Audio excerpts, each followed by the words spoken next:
ہم جسے لاہور لکھتے ہیں، اہلیان پنجاب اسے لاہور کہتے ہیں، اور یہ بھی کہتے ہیں کہ جنہیں لاہور نہیں دیکھا وہ جمیا ہی نہیں۔ لیکن 1 درجن سے زائد افراد نے لاہور میں جنم لیا اور گزشتہ روز ہونے والے دھماکے کے بعد وہیں دفن ہوئے۔ ان کا درد زندہ رہ جانے والوں کے دلوں سے کب جائے گا؟ اس بارے میں کوئی کیا اور کس طرح کہے۔ اتنی افسوسناک بات ہے، اس دھماکے سے قبل پاکستان کے لوگ پوچھ رہے تھے کہ اب دھماکے کیوں نہیں ہو رہے۔ المیہ بات بتانا چاہتا ہے اس احساس کی کہ جو ہمارے ملک میں سیاسی مسلک اختیار کر چکا ہے۔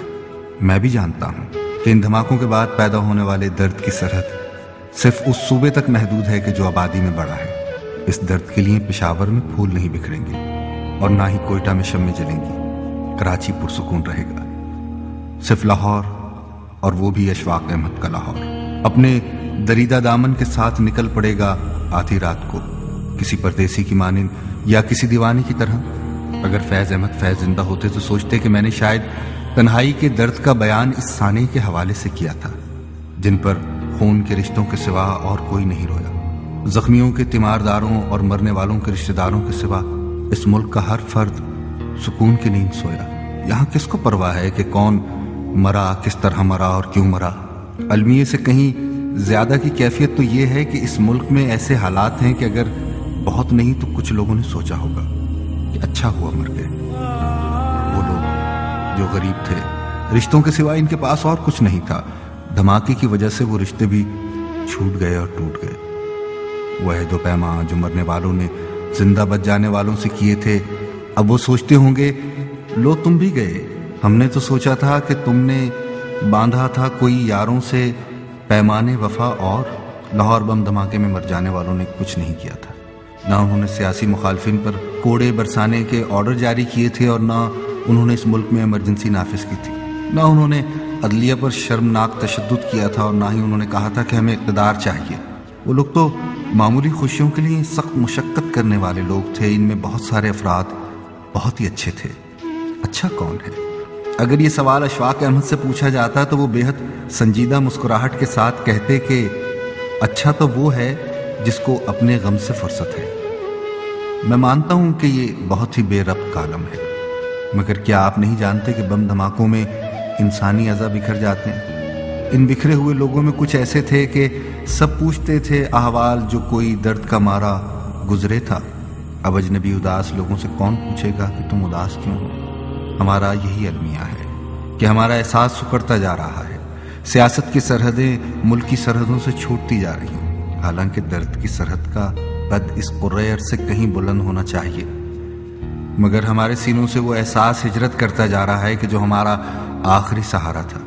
اب ہمیں اس احساس سے مخاطب ہو کر کہنا ہوگا کہ لو تم بھی گئے، ہم نے تو سوچا تھا کہ تم نے باندھا تھا کوئی یاروں سے پیمانے وفا، اور حکمران عظیم جرنیلوں کی طرح دکھ کو طاقت میں تبدیل نہیں کرتے، مگر یہ بھی تو حقیقت ہے کہ آفیشل اسکینرز چیخ پڑتے ہیں ان دلوں پر کہ جن میں درد کا بارود بھرا ہوتا ہے۔ درد جو انسان کو تنہا کر دیتا ہے، تنہائی جو انسان کو یہ گنگنانے پر مجبور کر دیتی ہے کہ تم میرے پاس رہو، میرے قاتل، میرے دلدار، میرے پاس رہو، جس گھڑی رات چلے، جس گھڑی درد کی تاریخ سیاہ رات چلے، تم میرے پاس رہو۔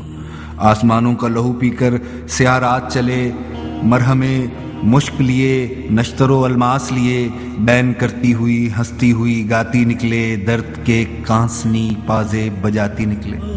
جس گھڑی سینوں میں ڈوبے ہوئے دل آستینوں میں نہا ہاتھوں کی راہ تکنے لگے آس کے لیے، تم میرے پاس رہو۔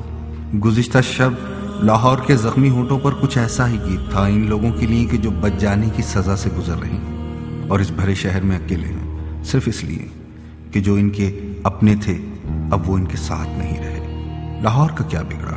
لاہور تو ویسا ہی ہے جیسا پہلے تھا۔ غزنوی، غوری، مغل، سکھ اور انگریز حکومتوں کی یادگاروں سے لدا ہوا۔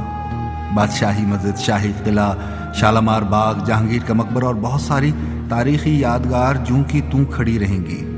ان باغوں میں ہر موسم کے پھول کھلتے رہیں گے، فوارے پھوٹ کر بہتے رہیں گے، سڑکوں پر بڑی گاڑیوں کا رش اور فوڈ اسٹریٹ پر لوگوں کے آرڈرز۔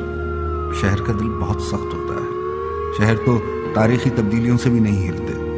شہر کو کیا پرواہ کہ کون آیا اور کون ہمیشہ کے لیے رخصت ہوا، مکان مکینوں سے ویسی محبت نہیں کرتے جیسے انسان انسانوں سے کرتے ہیں۔ اس لیے ان دھماکوں کی وجہ سے شہر کا کچھ نہیں بگڑے گا۔ اگر ٹوٹتی ہوئی سانسوں اور چھوٹتے ہوئے رشتوں کا درد ہوگا تو ان انسانوں کو کہ جنہیں ملک کے موجودہ حالات نے بدقسمت بنا دیا۔ آج بھی کوئی اجنبی شہر میں آیا تو دن کی گہما گہمی اور رات کی روشنیاں دیکھ کر وہ کہہ اٹھے گا لاہور لاہور ہے۔ مگر اس بم دھماکے کے بعد جن افراد کے مقدر میں تنہائی کی تلخی آ گئی، وہ تو اس شیر میں اپنے اجڑے ہوئے دل کے حال دیکھیں گے کہ بچھڑا کچھ ہی صدا سے کہ رت ہی بدل گئی، ایک شخص سارے شہر کو ویران کر گیا۔ وہ لوگ جو اپنے وجود کے ملبے میں دفن ہو گئے ہیں، ان کے حوصلوں کو لاہور کے اونچے برج اوپر نہیں اٹھا سکتے۔ اب جب انہیں گھر کی ویرانی کھانے کو آئے گی تب وہ اپنی طبیعت کو بہلانے کے لیے باہر نکلیں گے۔ تھک ہار کے جب وہ کسی باغ کی بینچ پر بیٹھ کر غروب ہوتے ہوئے سورج کو دیکھیں گے تب وہ منظر انہیں اپنے اندر کا آئینہ محسوس ہوگا۔ اسی کیفیت میں وہ کہہ اٹھیں گے لاہور لاہور نہیں ہے، وہ لاہور جو مرنے والوں کی آنکھوں اور رہ جانے والوں کے دلوں میں دفن ہو گیا، بیج کی طرح نہیں کہ بارش ہو تو پھر پھوٹ پڑے اور اپنے سبزے کے ساتھ لہرانے لگے۔ وہ شہر دفن ہوا بندے کی طرح جو آنسوؤں کی جھڑی سے بھی ہرا ہو کر بہاروں سے نہیں کھیلتا۔